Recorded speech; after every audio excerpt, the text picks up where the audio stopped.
بسم الله الرحمن الرحيم الحمد لله وكفى وصلاة وسلاما على عباده الذين اصطفى أما بعد فسلام الله عليكم ورحمته وبركاته في ذكر المعجزات የነብዩን አለይሂ ሰላቱ ወሰለም ተአምሮች ምናወሳበት የትምህርት አውዳችን ነው።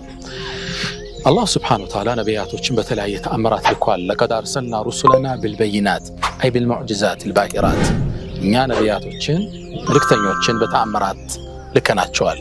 የሚላኩ ነቢያቶች ሁሉም ከአላህ ዘንድ ይዘውት የሚመጡት ተአምር አለ።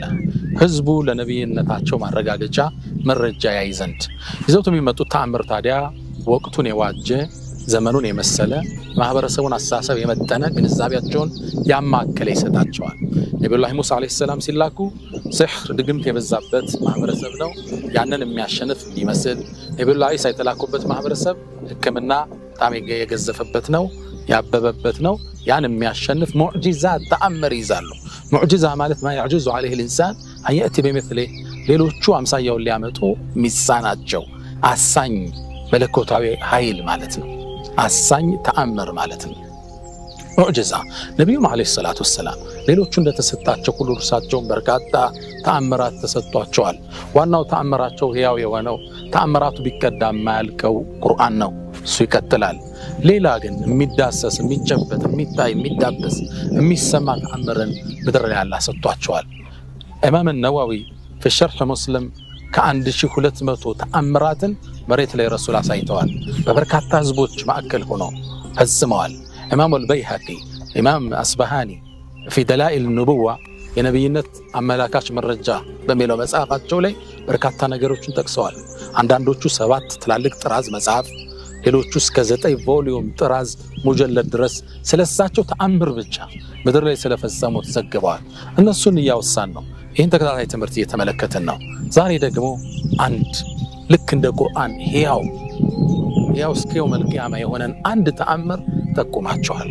ክስተቱን ቁርአን የዘገበው ያሰፈረው ነብዩ መሐመድ አለይሂ ሰላቱ ወሰለም ቁረይሾችን በርካታ ዳዕዋ አደረጉላቸው፣ ጠሯቸው። ስነ ምግባራቸው ራሱ ዳዕዋ ነበር። ዳዕዋ ከመጀመራቸው በፊት ያሳዩት እውቁ ስማቸው በቂ ነበር፣ መሐመዱል አሚን። ነገር ግን እውነታው ሲመጣ ለመቀበል ዝግጁ አይደሉም፣ ሸሹ። የተለያየ ነገር ይጠይቋቸው ነበር። ለምን ይሄን አታደርግም? ለምን ይሄን አታደርግም? አንዴ ቆመው እያሉ ረሱልን አንድ ጥያቄ ጠይቋቸው። ተአምር ለምን አታሳየንም? ምን ትፈልጋላችሁ? ቀና ሲሉ ሙሉ ጨረቃ የሞላችበት ምሽት ነበር። ጨረቃዋን ክፈላት አሉት። ትልቅ ተአምር ነው። ጨረቃ በራሷ ትልቅ ፕላኔት ነች፣ ግዙፍ ፍጥረት ነች። እነሱ ማሳናቸውን አይችልም ለማለት ነው። አላህ ግን የሚሳነው አለ እንዴ? በነብዩ እጅ ተአምረን አላህ ፈጸመ። ጨረቃን ከሁለት አላህ ሰነጠቃት፣ ከሁለት ተከፍላ ተራራቀች። አንዷ ኢብኑ መስዑድ እንደሚለው في جبل أبي قبيس በሚባለው ተራራ ጥግ ላይ ተንጣለለች።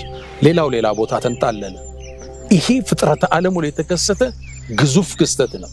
የዓለም ህዝብ ያየው አስደናቂ ተአምር ነው። ተከሰተ። ከዛም ዙሪያ መጣ፣ ተመልሳ መጣ፣ ጨረቃ ገጠመች። ይሄን ሁለት ያሳያቸው። ደነገጡ። ሰሐረ ሙሐመዱና አዩነና፣ ጨረቃ ትከፈላለች፣ መሐመድ አይናችንን ደግሞብን ነው አሉ።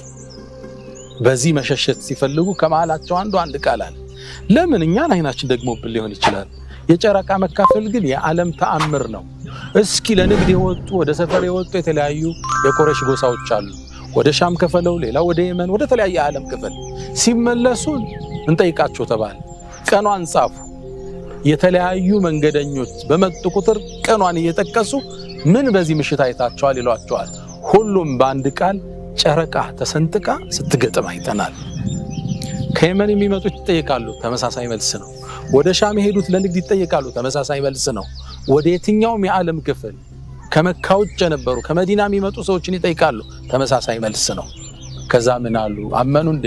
ቃሉ ሲሕሩን ሙስተምር፣ ይሄማ ዘላቂ የሆነ ድግምት ነው፣ የሰው ልጆችን ሁሉም ያዳርስ። ተመልከቱ፣ የጥመት ጥግ ጨረቃ ስትከፈል አይተህ ማለት ነው። አላህ ግን ክስተቱን ዘገበው፣ ጥመታቸውንም አወሳው። ሱረቱል ቀመር ላይ እንዲህ አለ። የጨረቃ ምዕራፍ ቢለው ላይ اقتربت الساعة وانشق القمر ሰዓቲቱም ቀረበች የትንሣኤ ቀን ጨረቃዋም ተከፈለች። ወየረው አየተን ዩዕሪዱ እነሱም የአላህን የተለያየ ተአምር ባዩ ጊዜ ይሸሻሉ። ወየቁሉን ብለው ይላሉ ሲሕሩን ድግምት ነው ሙስተምር ዘላቂ ሆነ ይላሉ። ወከዘቡ ወተበዑ አህዋአሁም እነሱም አስተባበሉ ስሜቶቻቸውን ዝንባሌዎቻቸውንም ተከተሉ። ወኩሉ አምርን ሙስተቂር ፈለቀድ ጃአኩም ሚነል አንባኢ ማ ፊሂ ሙዝደጀር ሕክመቱን ባሊጋ ፈማ ትጉኒ ኑዙር ጥበብ ዊዝደም ነበር የመጣላቸው፣ ግን ማስጠንቀቂያ ተግሳጽ የሚጠቅማቸው ሰዎች አይደሉም። የጨረቃ መከፈል ነቢዩ ዓለይሂ ሰላቱ ወሰላም ካሳዩአቸው ትላልቅ ተአምራቶች ውስጥ አንዱ ነው። ይሄ ጨረቃ መከፈል እስካሁን ድረስ ሕያው ሆኖ ይገኛል። ባለፈው የአሜሪካ የጥናት ማዕከል እንዳወጣው ምናልባትም ምስሉ ላይ እንደምትመለከቱት ጨረቃ ከጫፍ እስከ ጫፍ መሃል ለመሃል መሰንጠቋን ያሳያል። በእነሱ ጥናት የሚያሳየው የስንጥቁ ጥግ ያሉትን አፈርና አለቶችን ወስደው ሲመረምሩ ካሁን በፊት ይላሉ መሃላቸው በተፈጠረ ሙቀት ተለያይተው እንደገጠመ ያሳያሉ ይላሉ። ጨረቃ አሁን ድረስ በሳይንስ ጥራት ሕያው ሆኖ እስከ የውመል ቂያማ የሚቀጥል ተአምር ነው የጨረቃ ተአምር። አላሁመ ሰሊ ወሰለም ወባሪክ አላ ነቢይና መሐመድ። ምን ተማርነ ታዲያ? የመጀመሪያው ብዙ ጊዜ የሚከሰቱ ተአምራቶች በዙሪያችን ናቸው። አንዳንድ ተአምራቶች ግን ሰማይ ላይ ከጨረቃ ጋር የተገናኘ ከከዋክብት ጋር የተወዳጀ ተአምር፣ ይሄ ጹብ ድንቅ የሆነ ተአምር ይሄን ያያለን። ሁለተኛ አንዳንድ ሰዎች ምንም አይነት መረጃ ብታመጣላቸው ለመቀበል ዝግጁ አይደለም። እውነቱን ነገራቸው መረጃውን አሳይታቸው መጨረሻ ግን ሊቀበሉ ዝግጁ አይደለም። ስሜታቸውን ይከተላሉ። ወከዘቡ ወተበዑ አህዋአሁም ስሜታቸውን ተከትለው ዝንባሌያቸውን አስተናግደው መረጃን ላለመስማት ዝግጁ የሆኑ ሰዎች አሉ። አንዘርተሁም አም ለም ትንዚርሁም ላ ዩእሚኑን። እዛ ነው አላህ እንደዛ ያለው። ብታስጠነቅቃቸው ባታስጠነቅቅም አያምኑም የተባሉ አይነት ሰዎችን እዚህ ታሪክ ውስጥ እንመለከታለን። በርካታ ተአምራቶችን በተከታታይ እያየን እንሄዳለን። ሰላም አለይኩም ወረሕመቱላሂ ተዓላ ወበረካቱሁ።